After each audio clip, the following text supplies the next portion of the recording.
আরণ্যবনে সুখদেব গোস্বামী আমার বসিয়াছেন ব্যাসাসনে, শ্রোতাসনে বসিয়াছেন কত জ্ঞানী গুণী, ৬০,০০০ বসিয়াছে ঋষি আর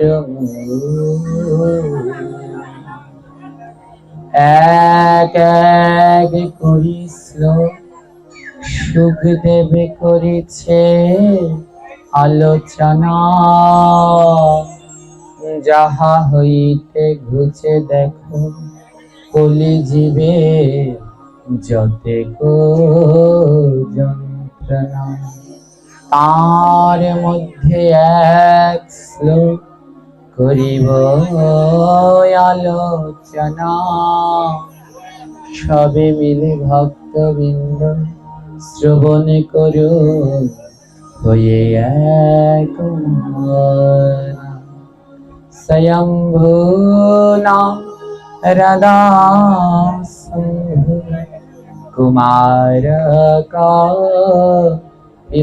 কাপিলমন, প্রহ্লাদ জনকাভীষ্ম বলির্ভৈয়া সখী ভয়া। এটি শ্রীমদ্ ভাগবতমের ষষ্ঠ স্কন্ধের ৩য় অধ্যায়ের ২০ নম্বর শ্লোক। যম মহারাজ যমদূতদেরকে বলছেন, হে দূতগণ, ভাগবত ধর্ম রহস্য আমরা ১২ জন মাত্রই জানি। এই ভাগবত যে কি পরম বস্তু, এই পরম বস্তুর সন্ধান দাপর যুগ পর্যন্ত ১২ জন মহাত্মা জানতেন। এদেরকে বলা হয় দ্বাদশ মহাজন। হ্যাঁ, এই যমরাজ যমদূতদের উদ্দেশ্যে বলছেন। তো এই ১২ জন মহাত্মাকে, এই ১২ জন, এই দ্বাদশ মহাজনকে প্রথম জন হচ্ছে স্বয়ম্ভু মানে ব্রহ্মা, দ্বিতীয় জন শম্ভু, স্বয়ম্ভু নারদ, দ্বিতীয় মহাজন হচ্ছে নারদ। হ্যাঁ, দ্বাদশ মাত্রই ভাগবতের পরম বিষয়বস্তু তত্ত্ব এই জ্ঞান মাত্র ১২ জন জানতেন। হ্যাঁ, তো প্রথম জন হচ্ছেন ব্রহ্মা স্বয়ম্ভু, দ্বিতীয় জন নারদ, হ্যাঁ নারদ ঋষি, ৩ নম্বরে রয়েছে শম্ভু মানে শিব, ৪ নম্বরে রয়েছে কুমার অর্থাৎ সনত কুমার, ৫ নম্বরে রয়েছে কপিল, কপিল দেব, হ্যাঁ কর্দম মুনি আর দেবাহুতি এর সন্তান কপিল দেব, যার জন্য গঙ্গা সাগরের মেলা হয় বাংলা ইন্ডিয়াতে, হ্যাঁ সেই কপিল দেব। আর তারপরে ৬ নম্বরে রয়েছে মনু, আমাদের সেই স্বয়ম্ভু মনু, তিনি হচ্ছেন এই ৬ নম্বরে। ৭ নম্বরে রয়েছে প্রহ্লাদ, প্রহ্লাদ মহারাজ, এই দ্বাদশ মহাজনের সপ্তম প্রহ্লাদ।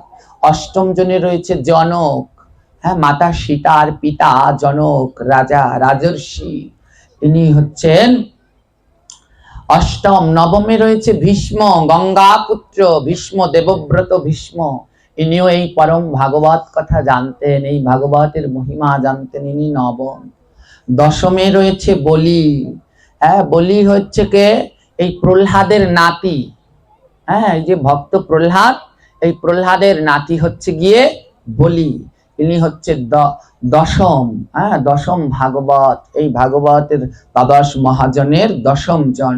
১১ নম্বরে রয়েছে বৈয়াসখী, বৈয়াসখী মানে ব্যাসদেব পুত্র সুখদেব। দেখুন কি অবস্থা না, এই শ্লোকটার এত সুন্দর আলোচনা আছে। ব্যাসদেব পুত্র সুখদেব হচ্ছে ১১ নম্বর মহাজন। ব্যাসদেবের নামটা কিন্তু উল্লেখ করেছেন, ব্যাসদেব মহাজন হতে পারল না, বলেছে ব্যাসপুত্র সুখদেব হচ্ছে 11 নম্বর হ্যাঁ, একাদশ মহাজন হচ্ছে সুখদেব গোস্বামী। হ্যাঁ, ছেলে হয়েছেন কিন্তু বাবা হতে পারেননি। হ্যাঁ, সেই বাবা যিনি ব্যাসদেব না হলে এই ভাগবত আমরা পেতাম না, সেও হতে পারেনি দ্বাদশ মহাজনের একজন, কিন্তু পিতার পরিচয়টা দিয়েছে। শাস্ত্র সুখদেবকে বলার আগে তার বাবার পরিচয়টা দিয়েছে। বৈয়াসকি অর্থাৎ ব্যাস পুত্র সুখ, পিতার পরিচয় দিয়েছে। এখানে একটা শিক্ষা। হ্যাঁ, আমাদের সমাজে আমরা অনেকে মাতা পিতাকে মানি না, বলে যারা মাতা পিতাকে মানে না তারা কোনোদিন সন্তানই না। সতে শয়তান আর সতে সন্তান।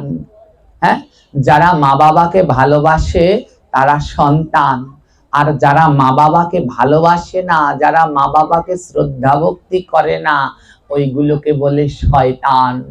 তুলসীদাস হ্যাঁ তার রামচরিত মানসে খুব সুন্দর করে উল্লেখ করেছে, জৈসে পুত্র কৃষ্ণ ভজে তৈসে কয় পুত্র, জৈসে পুত্র কৃষ্ণ তেজে তৈসে কয় মূত্র।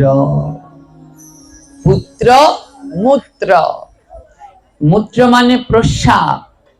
ওই পুত্র যেইখান থেকে আসে আর মূত্র ও ঠিক সেইখান থেকেই দেহ থেকে বের হয়। বলছে জয়চে পুত্র কৃষ্ণ ভজে। হ্যাঁ, দুজনার আসার জায়গা এক জায়গা থেকেই, মায়ের গর্ভ থেকে এক জায়গা থেকেই আসে। বলছে জয়চে কৃষ্ণ ভজে, তাই তয়সে কয় পুত্র, যে সন্তানরা কৃষ্ণ ভজন করে বলে সেটা হচ্ছে পুত্র। পুত্র কেমন? সুগন্ধি ধূপকাঠির ন্যায়। সুগন্ধি ধূপকাঠি যেমন ঘরের ভিতরে জ্বালালে পরে তার সুঘ্রাণ সব দিকে ছড়িয়ে পড়ে, যারা কৃষ্ণ ভক্ত সন্তান তাদের প্রতিভা, তাদের নাম, ওই ধূপকাঠি জ্বালালে ঘ্রাণ কেউ আটকে রাখতে পারবেন বাবা? ওর ঘ্রাণ সব জায়গায় ছড়াবে। ওই কৃষ্ণ ভক্ত সন্তান হচ্ছে সুগন্ধি ধূপকাঠির মতো, তার সুঘ্রাণ সব জায়গায় ছড়াবে। আর যে সন্তান কৃষ্ণ ভক্ত না, ওকে বলা হয়েছে মূত্র, মানে প্রস্রাব। ওই প্রস্রাব যদি ঘরের ভিতরে জমা করে 3-4 দিন রেখে দেন, ওই ঘরের ভিতরে মানুষ থাকতে পারবে? ওর দুর্গন্ধে, ওর দুর্গন্ধ ছড়াবে। তাই বলছে জয়সে কৃষ্ণ ভজে তয়সে পুত্র, আর জয়সে কৃষ্ণ ত্যাজে তয়সে মূত্র। বলে যেই সন্তানরা পিতামাতাকে ভোলেনি, হ্যাঁ, তারা পুত্র জগতে আজও অমর হয়ে রয়েছে। তাই ব্যাসদেব হ্যাঁ তিনি পারেনি যেই কার্য সেই কার্য করেছেন তার পুত্র সুখদেব গোস্বামী। কিন্তু সুখদেব বলছে ওই দ্বাদশ মহাজনের মধ্যে যদি আমিও থাকি তবে আমার পিতার নামও উল্লেখ করতে হবে। তাই হয়েছে বৈয়াসকি অর্থাৎ ব্যাস পুত্র সুখ। বলে পিতাকে ভুলে গেলে আর পুত্রের কি আছে? হ্যাঁ, আর তাই পিতা পিতা মাতার প্রতি সন্তানদের প্রধান কর্তব্য। হ্যাঁ, এই মানুষ জীবন সার্থক। হ্যাঁ, একটি খুব সুন্দর লাইন আছে না, মাতা গুরু পিতা গুরু, গুরু জ্যেষ্ঠ ভাই, তার থেকে বড় গুরু ভজন করে পাই। বলে এই জগতের প্রথম গুরু হচ্ছে মা, মাতা গুরু। দ্বিতীয় গুরু হচ্ছে পিতা, তৃতীয় গুরু হচ্ছে জ্যেষ্ঠ ভ্রাতা, তার পরের গুরু হচ্ছে ভজন করে যাকে লাভ করবে সেই। এই মাতা পিতাকে বাদ দিয়ে যারা কৃষ্ণ ভজন করতে যায় তাদের কৃষ্ণ ভজন কোনো কালে নাহি হয়। বলে মা বাবা যদি অসুর প্রকৃতির হয় তাহলে কি করব? আরে ভাগবত কি শিখিয়েছে একবারে শেখো। এই দ্বাদশ মহাজনের একজন হচ্ছেন প্রহ্লাদ। প্রহ্লাদের পিতা অসুর, প্রহ্লাদকে কত যন্ত্রণা দিল, কিন্তু তারপরও প্রহ্লাদ পিতাকে না ছেড়ে গেল। যখন ভগবান জিজ্ঞেস করে, প্রহ্লাদ তুমি আমার কাছে বর চাও, প্রহ্লাদ বলে, গোবিন্দ আমার পিতৃপুরুষগণ তোমার নাম করেনি প্রভু, তারা বড়ই অপরাধ করেছে। ও গোবিন্দ, যদি আমায় বর দিতে চাও প্রাণনাথ, আমার পিতৃপুরুষদের সমস্ত অপরাধ ক্ষমা করে তোমার রাতুল চরণ কমলে ঠাই দিয়ে দাও, তারাও যেন তোমার রাতুল পরম সম্পদ লাভ করতে।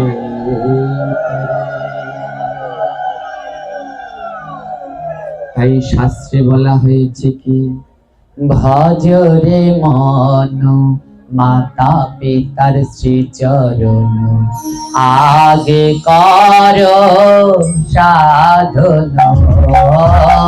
ভজ রে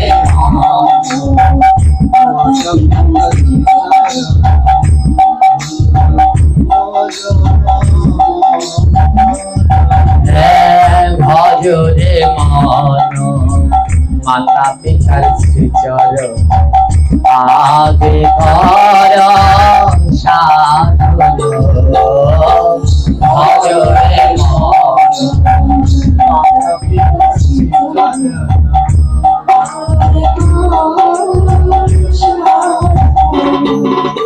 মাতা পিতার মতো ভাবে আর বান্ধব নাই, মাতা পিতার মতো ভাবে আর বান্ধব নাই, মাতা পিতার মতো ভাবে আর বান্ধব নাই, পিতার মতো ভাবে আর বান্ধব নাই। যারা হারিয়েছে এই ধন তারা বোঝে ভাই, যারা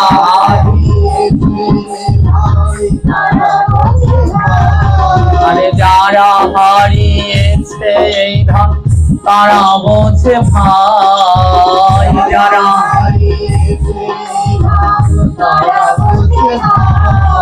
মাতা পিতার মতো বান্ধব ত্রিভুবনে নাই, মাতা পিতার মতো ভজ রে মন মাতা পিতার শ্রীচরণ, কর সাধনা। মাতা পিতার শ্রীচরণ,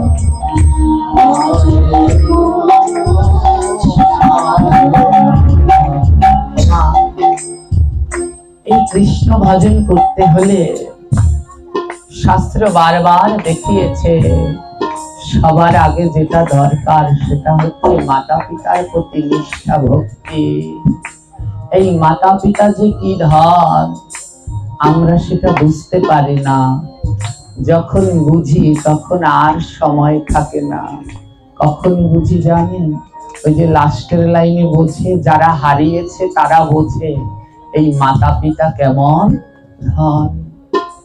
যতই করো নাম জবার সাধনা, যতই করো নাম জবার সাধনা, যতই করো নাম জবার সাধনা,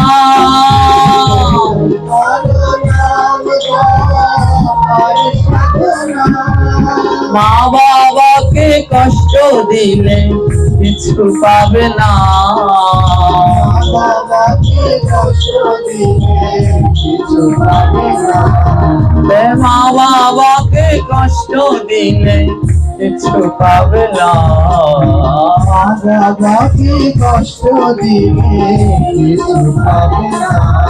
তাই মায়ের অন্তরে কেউ ব্যথা দিও না,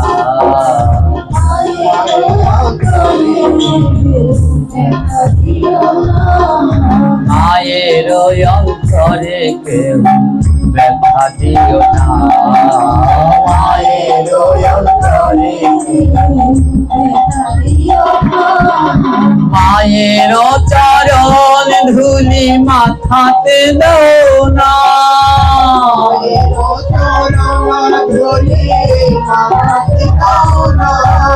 মায়ের চরণের ধুলি মাথাতে দাও না,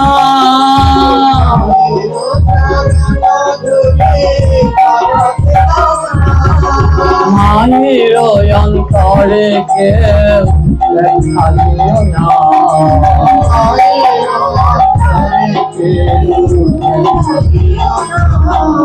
সব অপরাধের ক্ষমা যদি হয়,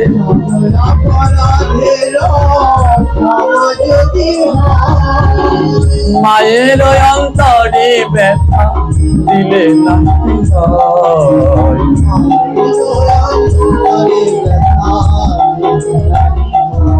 বলে কেউ কাঁদেনি প্রসব কালে কেঁদেছিল মা,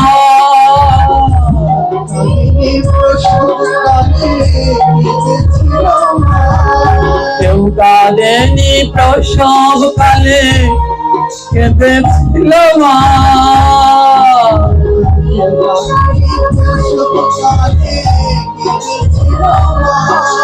মায়ের অন্তরে কেউ ব্যথা দিও না,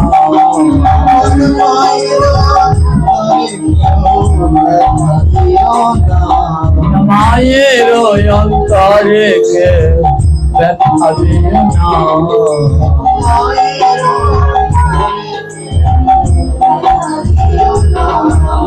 সন্তান যদি দূরে থাকে কাঁদে আমার মা, যদি দূরে থাকে কাঁদে আমার মা, যদি দূরে থাকে কাঁদে আমার মা, যদি দূরে থাকে কাঁদে আমার মা, দুই বাহু তুলিয়া ডাকে আইরে খোকায়া,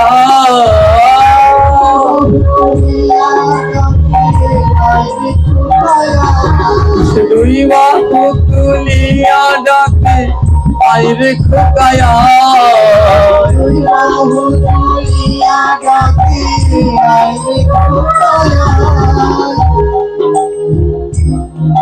এখানে অনেক ভাইয়েরা ইয়ং বোনেরা আছে, তো আমরা যতই ভগবানের নাম করি, নৃত্য করি, লাফালাফি করি, ঝাপাঝাপি করি, ধ্যান তপস্যা পূজা যাগ যজ্ঞ ভাগবত যাই শুনি না কেন, এই জগতে মা বাবার অন্তরে যদি কষ্ট দেয় তাহলে তা সব বৃথা হয়ে যায়, কোনো কাজে লাগে না। কারণ জগতে মায়ের মতো আর কোনো বান্ধব নাই।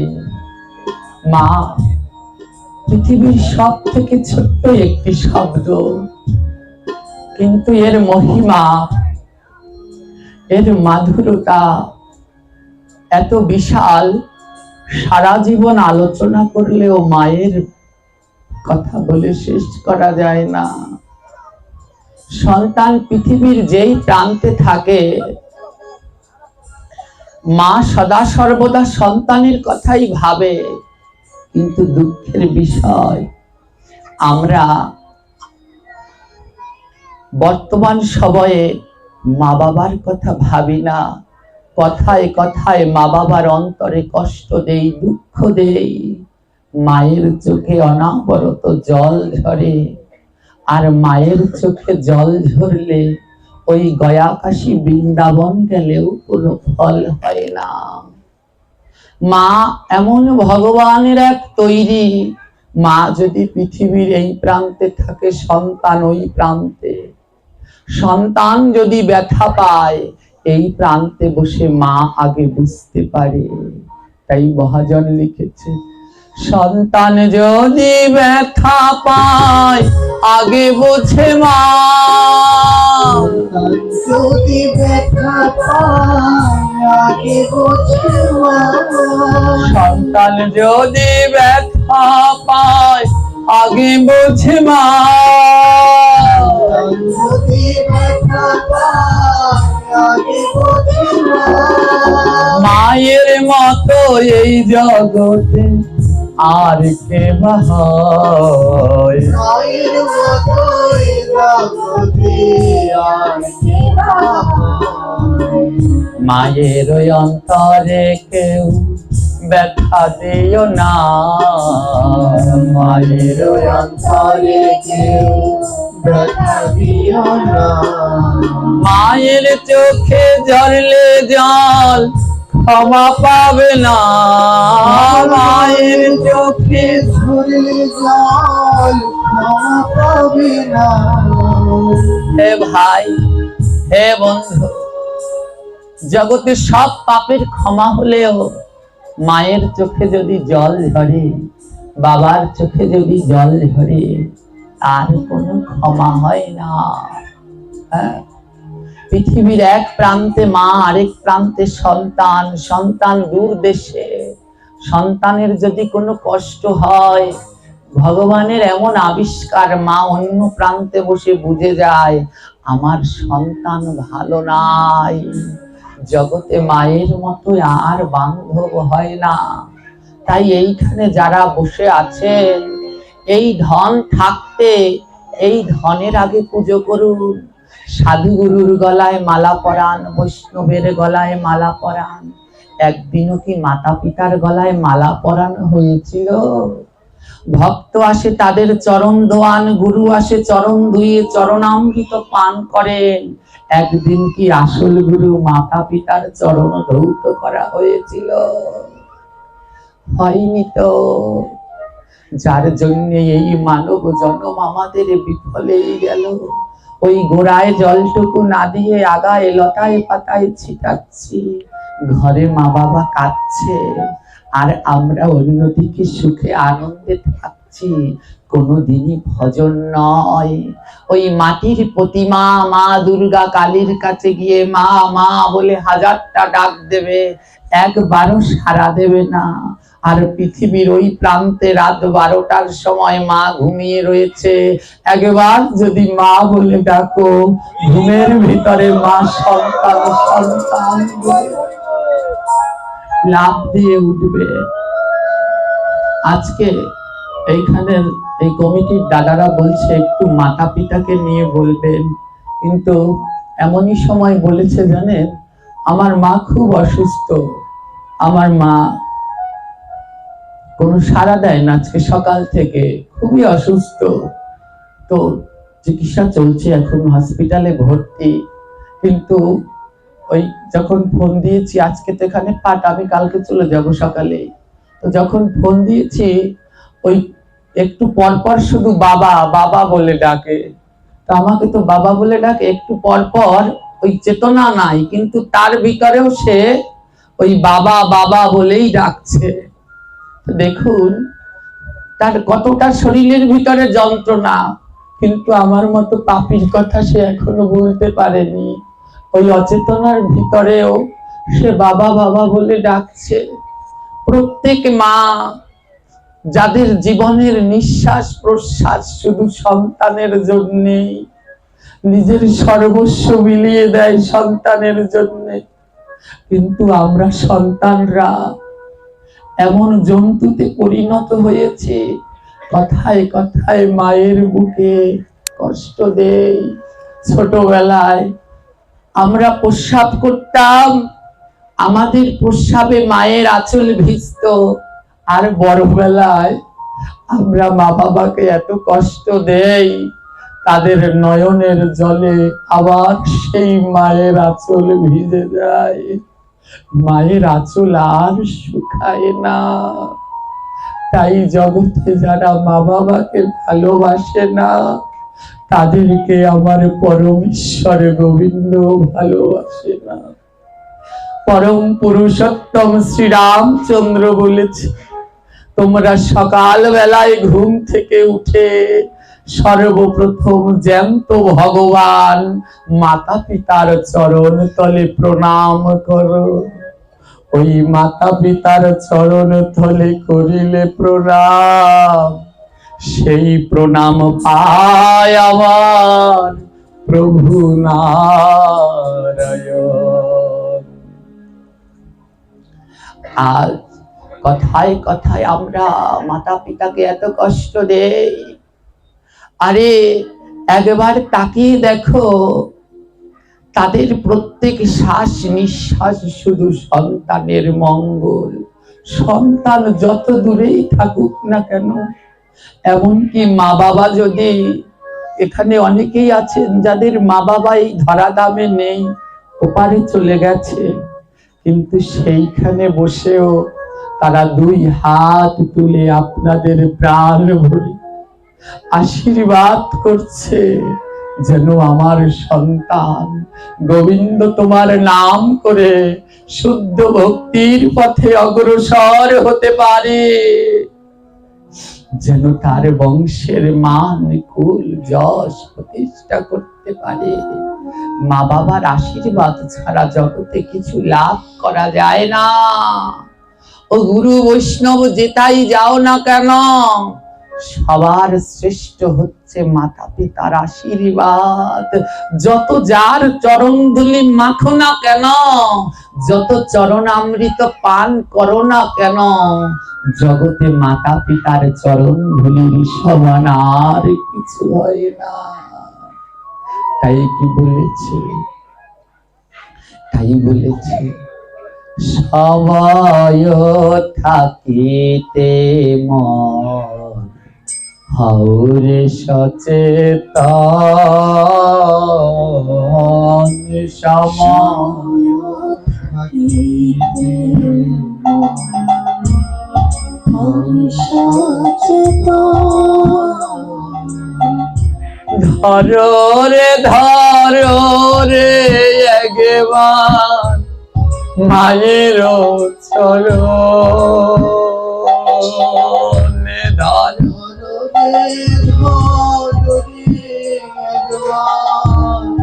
মায়ের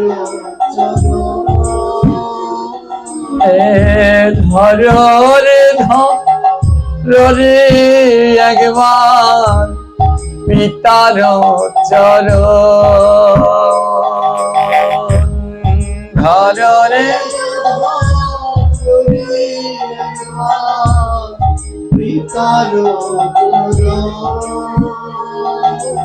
শোনো, সময় থাকতে ওই মাতা পিতার চরণ ধরো, সবাই প্রণাম করো, কারণ সময় গেলে আর পাবে না। যেই দিন এই মা বাবা আর থাকবে না, সেই দিন ওই ফুলের মালা গেঁথে ওই ছবিতে পরালে মা বাবা আর দেখবে না। মা বাবা যখন দেহ ত্যাগ করে, ওই মরার পরে ছবির সামনে কত ফল মিষ্টি খেতে দাও, সেই দিন আর খাবে না। তাই বেঁচে থাকতেই এই কাজ করে যাও। আজকের এই ভাগবতীয় আলোচনায় যারা এসেছেন, মা কিংবা বাবা, যে সন্তানের আজকে এই আসরে আছে, মাতা পিতাকে নিয়ে যারা এই আসরে বসে আছেন, তাদের ভাগ্য বড় ভালো।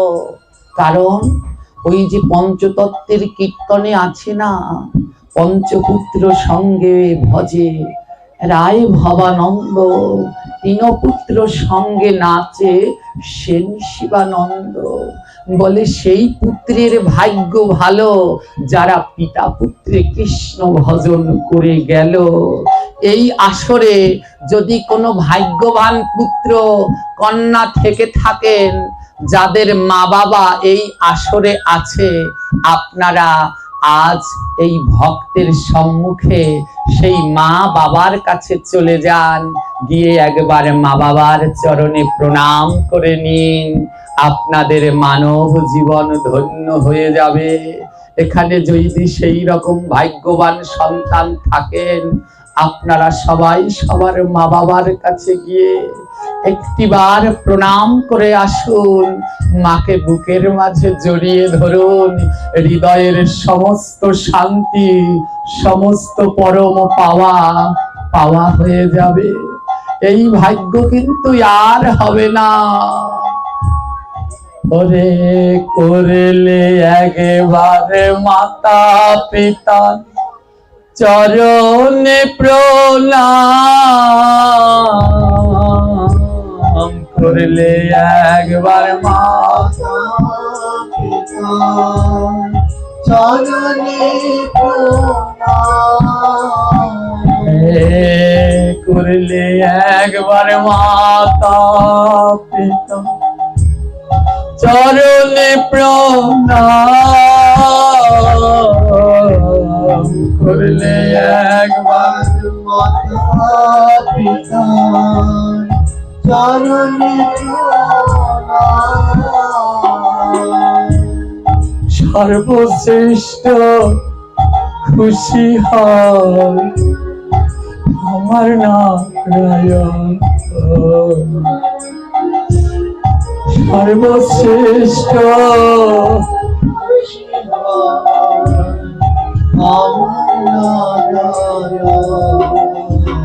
আরে সর্বশ্রেষ্ঠ খুশি হয় আমার নারায়ণ সর্বশ্রেষ্ঠ খুশি হয় আমার নারায়ণ বলি এলো ভাগ্য কবে হবে মাতা পিতার চরণ পাবে কবে হবে মাতা পিতার চরণ পাবে বলি এলো ভাগ্য কবে হবে মাতা পিতার চরণ পাবে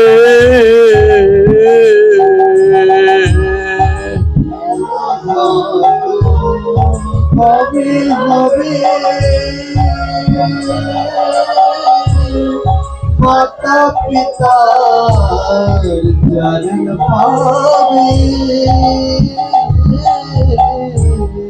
ওই চরণ ধুলি মাথায় দেবে চরণ ধুলি মাথায় দিবে চরণ ধুলি মাথায় দেবে চরণ ধরি মাথায় দিবে করিবে অঙ্গ মাতা পিতার মতো হবে আর নাহি পাবে মাতা পিতার মতো আর নাহি পাবে শোনো শোনো প্রাণ গোবিন্দ তোমার কাছে কই শোনো প্রাণ গোবিন্দ তোমার কাছে আবার যদি পাঠাও দয়াল আবার যদি দয়া এই ভব সংসারে কৃষ্ণ ভক্ত মায়ের গর্ভে জন্ম দিও মোরে কৃষ্ণ ভক্ত মায়ের গর্ভে জন্ম দিও মোরে তুমি আবার যদি পাঠাও দয়া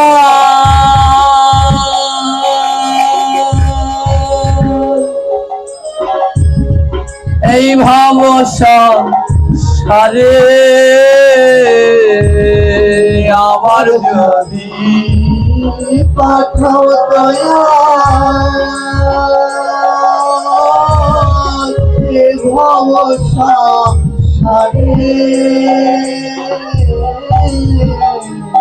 হরে কৃষ্ণ ভক্ত মায়ের গর্ভে জন্ম দিও মোরে। কৃষ্ণ ভক্ত মায়ের গর্ভে জন্ম দিল মোরে। আমি জনমিয়া শুনবো রে ভাই মধুর কৃষ্ণ নাম। জনমিয়া শুনবো রে ভাই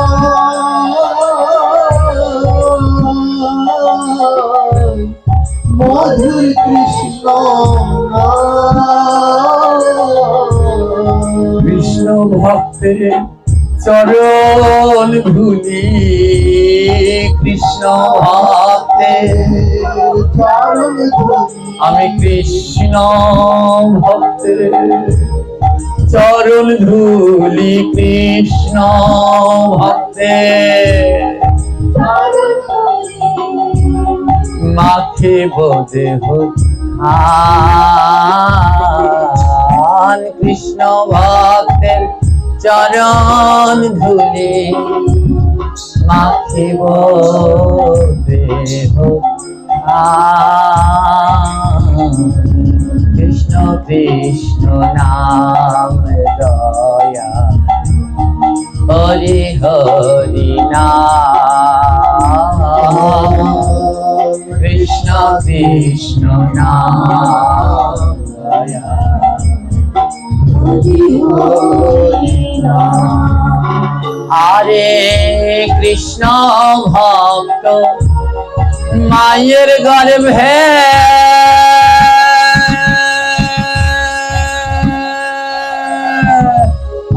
যদি জন্ম কৃষ্ণ ভক্ত মায়ের গর্ভে যদি জন্ম প্রসাদ বুঝি পাব আমি। প্রসাদ বুঝি হব আমি। প্রসাদ বুঝি পাব আমি। প্রসাদ বুঝি হব আমি। হরি গুণ গাই কৃষ্ণ কৃষ্ণ নাম দয়া। হরি হরি নাম কৃষ্ণ কৃষ্ণ হরি হরি কৃষ্ণ কৃষ্ণ নাম দয়া। হরি হরি নাম কৃষ্ণ কৃষ্ণ হরি হরি আরে সর্বশেষে সবার কাছে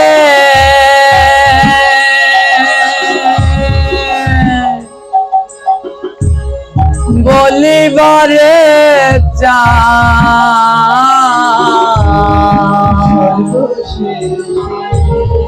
সবার কাছে বলিবারে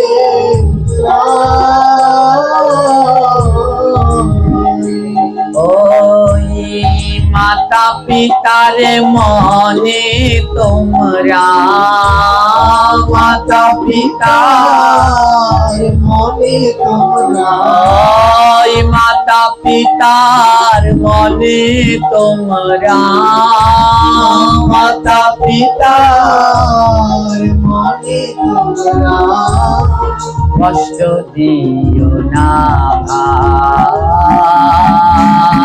হরি হরি হরে দয়া। কৃষ্ণ কৃষ্ণ গায়, হরি হরি গায়।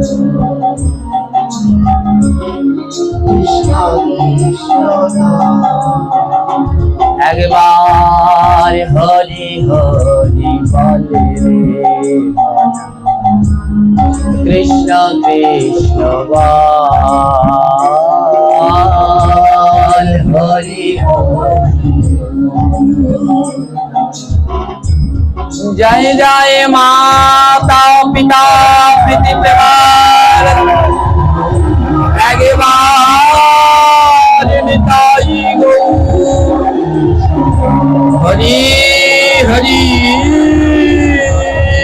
বল। কৃষ্ণ কৃষ্ণ হরি বল।